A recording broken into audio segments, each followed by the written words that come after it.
اتنا خطرناک ہے، جو سماج کے لیے انتہائی دشوار ترین ہے۔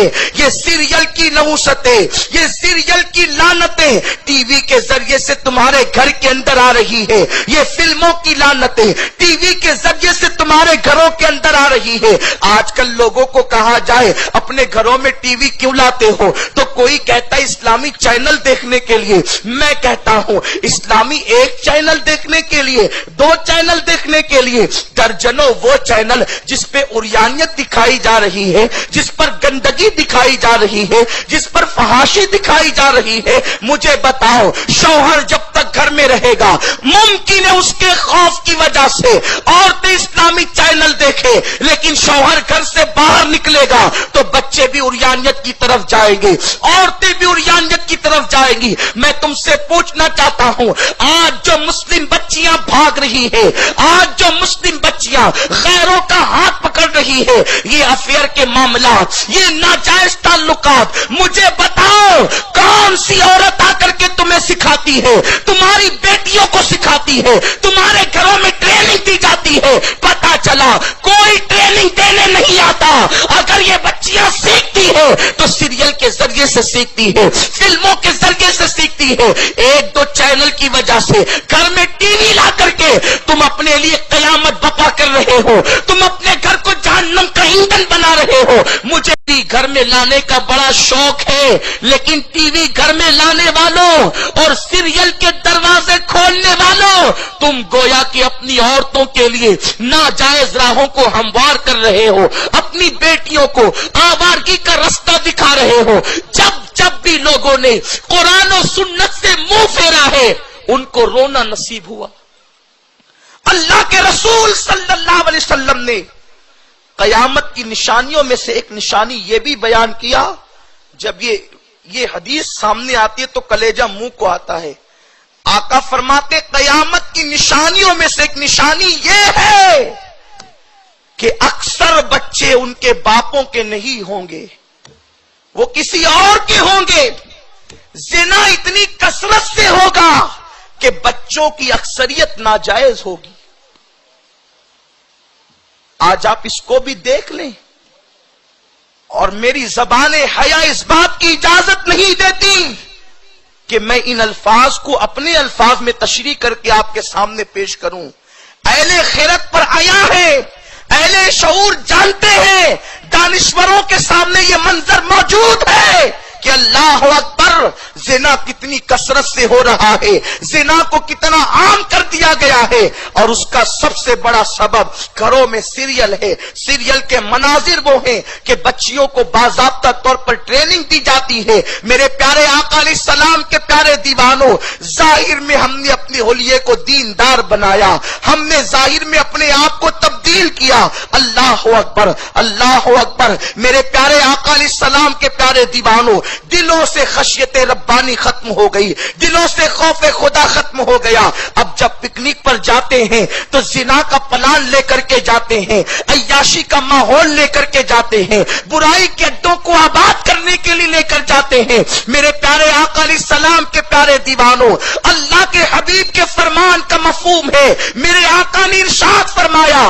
بعض گناہ ایسے ہیں جن کی سزا اللہ دے یا نہ دے مولا کبھی معاف کرتا ہے، کبھی سزا دیتا ہے۔ بعض گناہ ایسے ہیں جن کی سزا دنیا میں دیتا ہے اور آخرت میں بچا لیتا ہے۔ بعض گناہ ایسے ہیں جن کی سزا دنیا میں بھی دیتا ہے، آخرت میں بھی دیتا ہے، لیکن کچھ گناہ ایسے ہیں جن کی سزا دنیا اور آخرت میں ملتی ہے، اور اس کی سزا نسلوں تک اللہ دیتا ہی رہتا ہے۔ اس گناہوں کی سزا نسل در نسل منتقل ہوتی ہے، نسل در نسل جلتی رہتی ہے۔ صحابہ نے پوچھا یا رسول اللہ وہ کون سا جرم ہے جس کی سزا نسل در نسل ملتی ہے؟ میرے سرکار نے فرمایا اسی کو زنا کہتے ہیں۔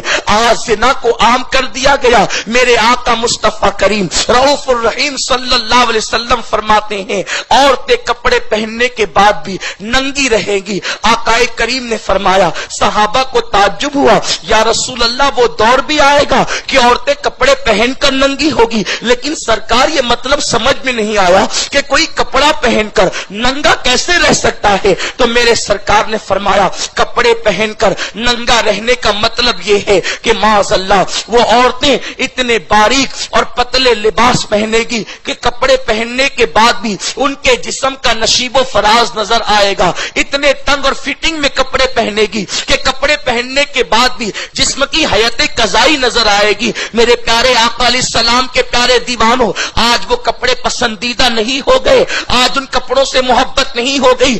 आज हर आदमी चाहता है कि मेरी बीवी की इज्जत महफूज रहे, मेरी बेटी की इज्जत महफूज रहे, मेरी बहन की इज्जत महफूज रहे, सबको इज्जत महफूज रखने का ख्याल है, लेकिन हीरो हीरोइन के अंदाज में कपड़े तो हम ही खरीद कर लाते हैं। क्या तुम्हें पता नहीं, आज हाफ आस्तीन के कपड़े, आधी आस्तीन के कपड़े शौक से पहने जाते हैं। देवर के सामने वही हाफ आस्तीन, भाई चचाजाद भाई के सामने वही हाफ आस्तीन, बल्कि सगे भाई के सामने वही हाफ आस्तीन, जेठ के सामने वही हाफ आस्तीन। फुकहा फरमाते हैं, फुकहाए अहनाफ का ये फतवा है कि एक बच्ची अगर जवान हो गई हो तो वो अपनी माँ के सामने कोहनी के ऊपर का हिस्सा बिना उज़्र शरई खोल नहीं सकती। अगर उसने खोल दिया तो ये जानते हो, जिस नबी के कहने पर इस्लाम को हक मानते हो, उसी रसूल का फरमान है, तुम जैसा करोगे तुम्हारे साथ भी वैसा ही किया जाएगा। दूसरे की बहन को बाइक पर लेकर पार्क में जाने वाले, दूसरे की बेटी के हाथ पकड़कर उसकी इस्मत का सौदा करने वाले, लॉज में किसी की इस्मत को तार तार करते हुए मुस्कुराने वाले, जब तू ये कर रहा होगा तो तेरा घर भी महफूज नहीं रहेगा। इसलिए कि सूरज मशरिक की बजाय मगरिब से निकल सकता है, कायनात का निजाम बदल सकता है, नबी का फरमान गलत नहीं हो सकता।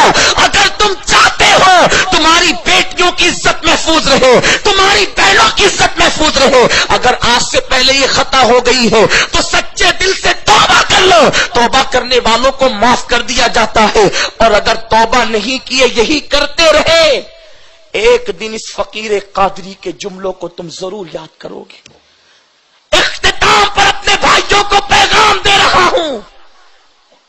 कर्नाटक के एक बहुत बड़े शहर में, शहर का नाम नहीं लूंगा, लोग नाराज होते हैं, मैंने तकरीर करते हुए यही वाकया बयान किया और हदीस पढ़ी, कमा तदीन तुदान, तुम जैसा करोगे तुम्हारे साथ वैसा ही किया जाएगा। माजरत के साथ शायद ये जुमले की आप लोगों को बुरे लग रहे हो तो माफ कर दें, लेकिन नश्तर जो लगाता है वो दुश्मन नहीं होता।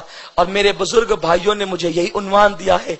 तो जब मैंने ये हदीस पढ़ी ना कि तुम किसी की बहन के साथ खयानत करोगे तो तुम्हारी बहनें भी महफूज नहीं रहेगी, बयान करके मैं बैठा ही था, एक लड़का खूबसूरत जवान रोते हुए आया और मुझे उसने स्टेज से नीचे उतारा। मैं उतरा, उतरते वक्त मुझे थोड़ा सा तरद्दुद हुआ कि ये क्यों रोता है। जब मैंने कहा तो उसने मेरा हाथ पकड़कर कहा, आपने हदीस सही पढ़ी, मैं उसकी तस्दीक करता हूं। मैंने कहा मेरा तो ईमान है, ये बताओ तुम कैसे तस्दीक कर रहे हो।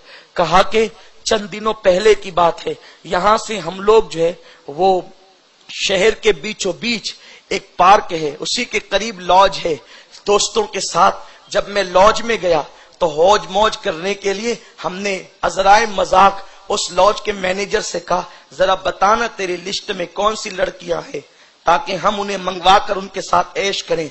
तो उस लॉज के मैनेजर ने कहा, फोटो देख लो, जिसका इंतखाब करोगे पेश कर दी जाएगी, इतने पैसे होंगे, ये होंगे और सारा मामला तय हो जाएगा।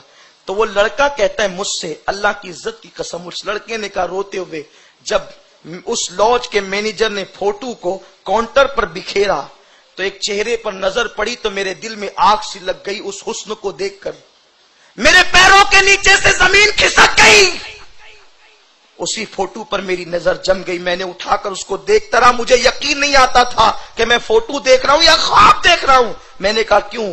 तो उसने कहा कि वो जो फोटो था वो किसी और का नहीं, मेरी सगी बहन का फोटो था जो मेरे सामने बिखेर दिया गया था। ये सूरत हाल है ए उम्मत के नौजवानों।